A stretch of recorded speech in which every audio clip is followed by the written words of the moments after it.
Un graphique montré à l'antenne dans l'émission Punchline de Laurence Ferrari a suscité de nombreuses critiques, et plusieurs signalements à l'Arcom. CNews à nouveau dans la tourmente. Après une séquence sur l'IVG qui avait suscité une vive polémique.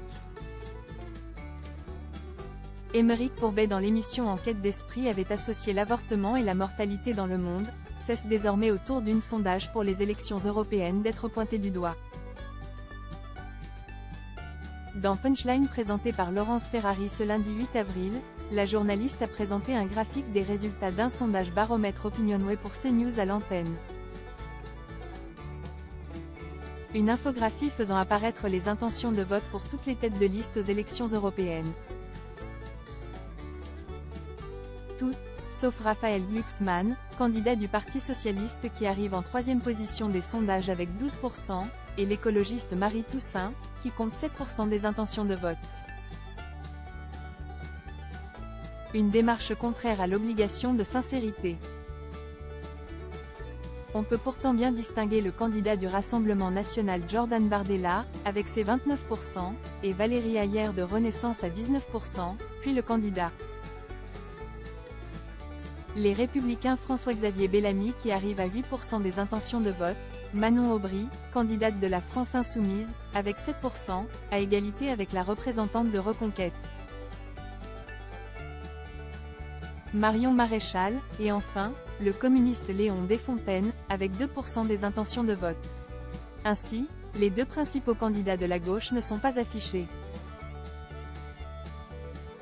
Un deuxième graphique arrive ensuite dans la séquence, montrant cette fois les intentions de vote pour les autres plus petits partis en lice, dont le PS et Europe Écologie Les Verts cette fois. Le Parti socialiste est assez haut, à 12%, concède Laurence Ferrari, avant d'ajouter tandis que Reconquête se trouve à 7%, au coude à coude avec les Républicains. Puremedia.com vous propose de découvrir la séquence dans la vidéo ci-dessus. Une présentation confuse épinglée par le Parti socialiste sur X, Twitter. CNews efface deux listes de gauche, dont celle de Raphaël Glucksmann, dans sa présentation d'un sondage sur les européennes 2024. Une démarche contraire à l'obligation de sincérité. Cette manipulation ne peut rester sans conséquence. Le député a saisi l'Arcom, annonce le parti. Jai également saisi la commission des sondages, a précisé le député et porte-parole du groupe PS à l'Assemblée nationale. Cette présentation nuit à l'obligation de sincérité, a-t-il également souligné.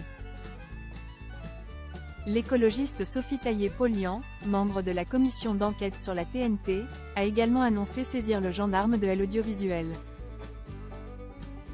Cette chaîne ne respecte pas la déontologie de l'information en pleine campagne électorale, a-t-elle dénoncé sur X. De la part d'une officine de propagande, les tentatives de manipulation de l'opinion n'ont rien de surprenant, a réagi Marie Toussaint sur le réseau social. CNews persiste et signe, ma liste et celle de Raphaël Glucksmann ont été mystérieusement effacées de ce sondage. Des représailles? Le débat public n'est-ce pas une cour d'école, ajoute-t-elle.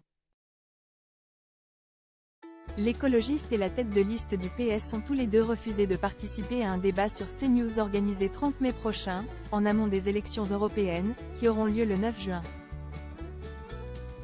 C'est une chaîne d'opinion qui promeut des thématiques d'extrême droite, a déclaré Raphaël Glucksmann sur BFM TV pour justifier son choix. De son côté, Marie Toussaint a adressé une lettre ouverte de refus aux dirigeants de CNews, dont Vincent Bolloré, refusant de participer à l'effort de Trumpisation de l'espace médiatique.